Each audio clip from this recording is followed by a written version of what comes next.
Hello and welcome. Worldwide stamps, etc.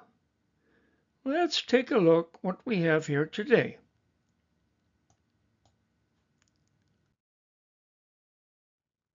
Gilbert and Ellis Islands of 1939 with a parent watermark error, question mark, a blank area where the CA is missing between the crowns where it should really be.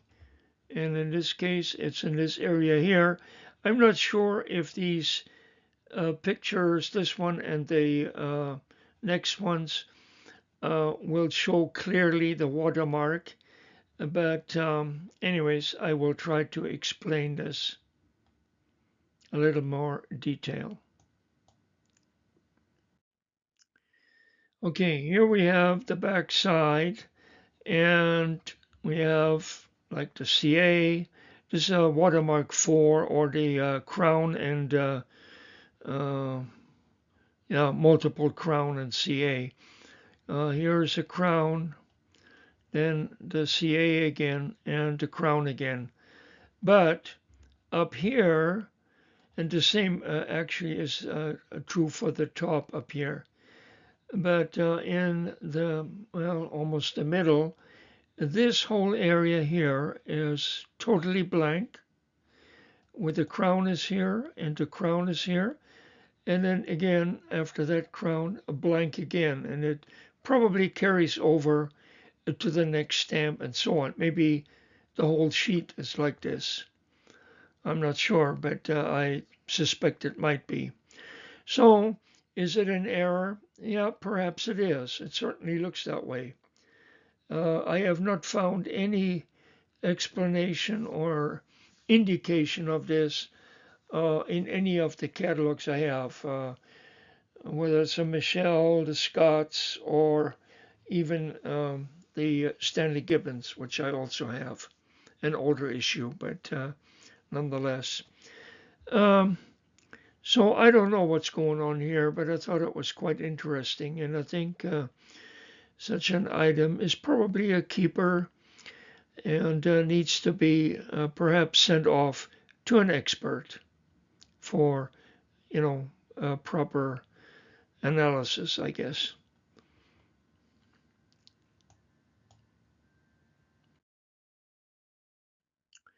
Western Thras, vertical paper fold, as you can see right here, very clearly.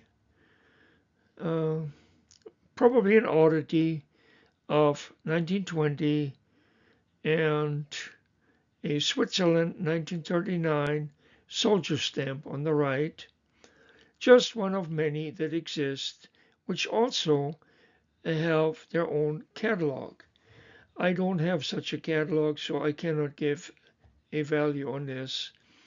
The stamp is in excellent condition. Both of them actually are mint not hinged. The Thras or Thrace stamp, well, perhaps it is real, perhaps it could also be, forged overprint, perhaps. The catalog value actually is very cheap, um, not counting the paper fold, which may add a little to it.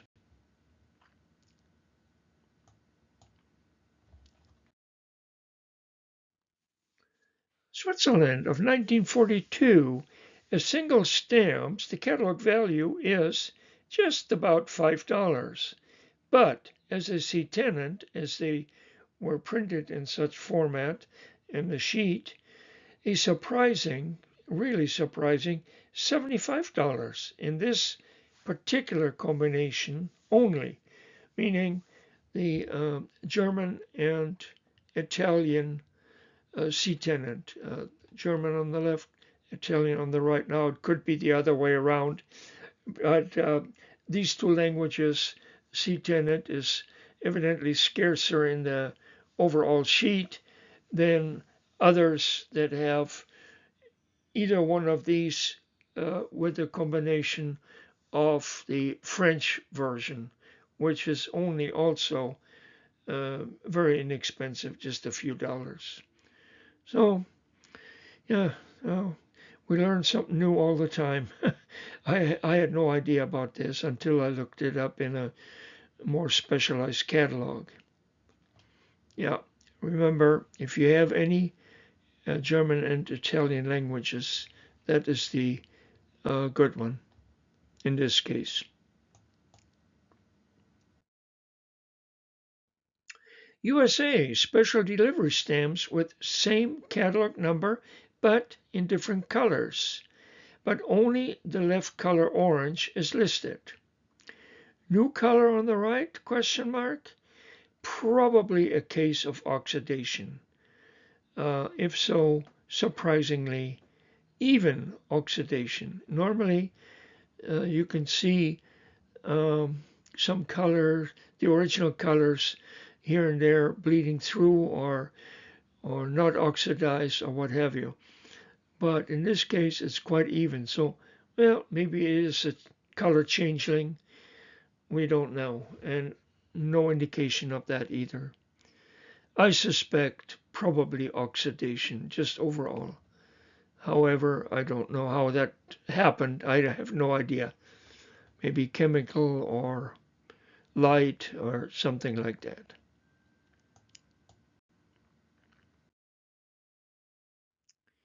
And Germany, the building series, so much to look for, from the lowest value, the 2 Pfennig, to the high value of the 5 Mark.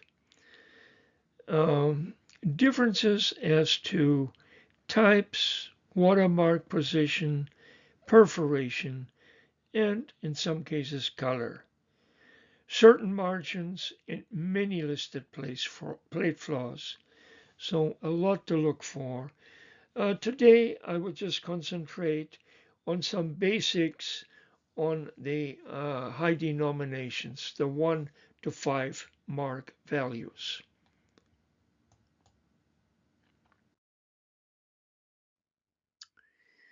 Yeah, Germany issues of 1948/49.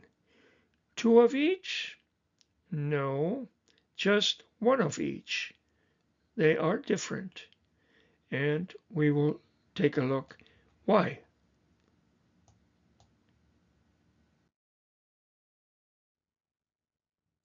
Here are only the 2 most encountered types, type 1 and type 2, which are the same on all the 4 high values. So let's detail that out.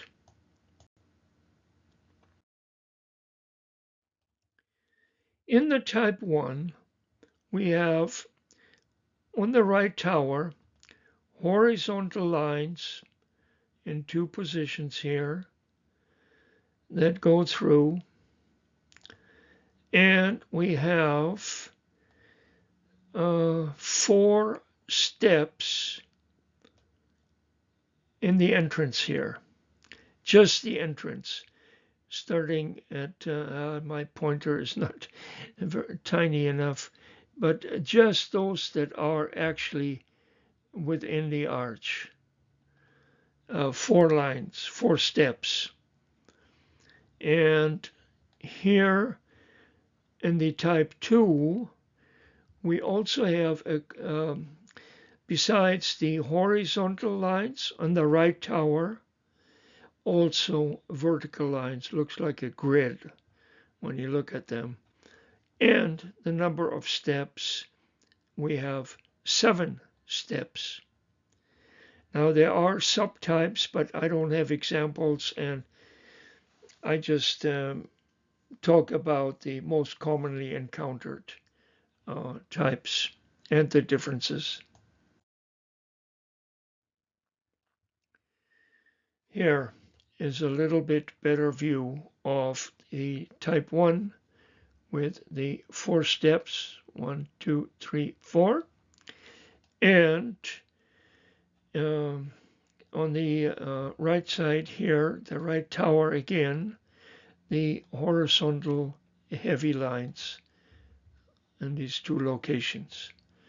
So when you see that, that would be of the type 1.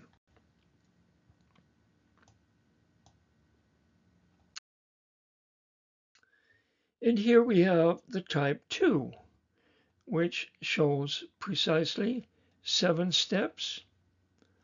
And on the right tower, we have not just the horizontal lines, but also the verticals. As I mentioned before, looks like a grid. So that are your main differences between type 1 and type 2 of the high mark values.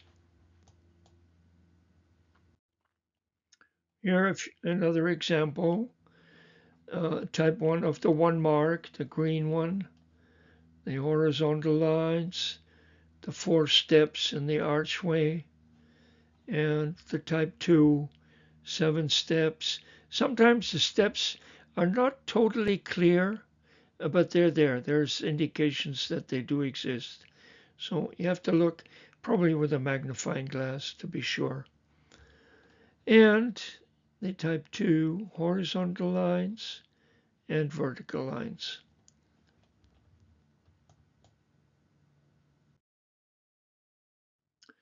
So here we have it. The upper row, we have a type 2, and the lower one, a type 1. The type 1 in mint not hinge condition is a nice $185, but the type 2 in mint not hinged catalog value is $505.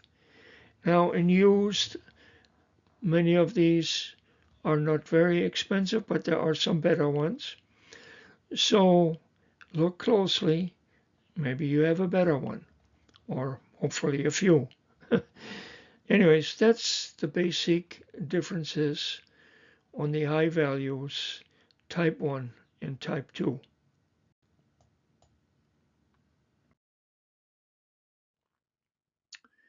And here we have from Belgium a December 1930 airmail cover to the Belgian Congo. The dark violet 5 franc airmail stamp used catalogs $30. The 2 charity stamps were canceled first on their day of issue. 3 to 4 days later, the 5 franc stamp was canceled and sent on its way. That is the cover. The date of arrival was right here, Leopoldville, Belgian Congo, December 15 of 1930. Oh, quite a nice cover. Yeah. I think that cover was going for about $12, maybe. Yeah, $12, I believe. So that's not too bad. Yeah, like I said, I don't have a on-cover value for the airmail stamp, unfortunately. There's another 5 franc that was issued with a few other denominations, and that one is a very relatively cheap one. So this was the better value of that design airmail stamp.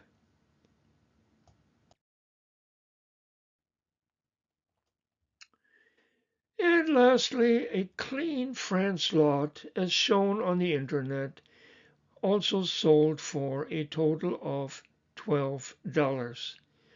All but one stamp are of the 20-cent value. This one here, they refer to it as a reissue. I could not find a reference even in the French series catalog, so I need to be investigated some more. The private perfs, yes, some of them are a bit on the pricey side, and they are somewhat listed in the series catalog. The black blue, and it definitely is black blue stamp on cover, again by the Series 2003 catalog, and the value is shown at $50 on cover. And yes, more detailing of this lot needs to be done. They're all very clean, single hinge attached, mostly all 4 margin stamps. Really very, very clean. And they missed one here. This is also a type 2, which is like this one on the bottom. And the type 2 is a better stamp than the more common type 1. So still very nice lot. Well, that's it again. Thank you again so much for watching.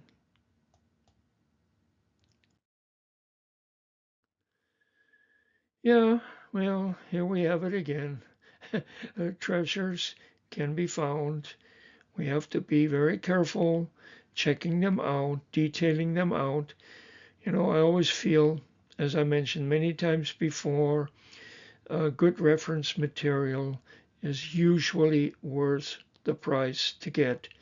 And, older issues are also very helpful. So if, the prices would be much lower to acquire, because I know catalogs can run into quite a bit of money. Yeah, brand new for sure.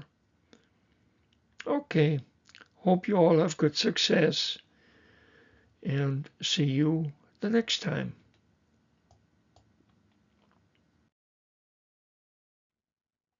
My channel, Stamp Space, My Fun Things.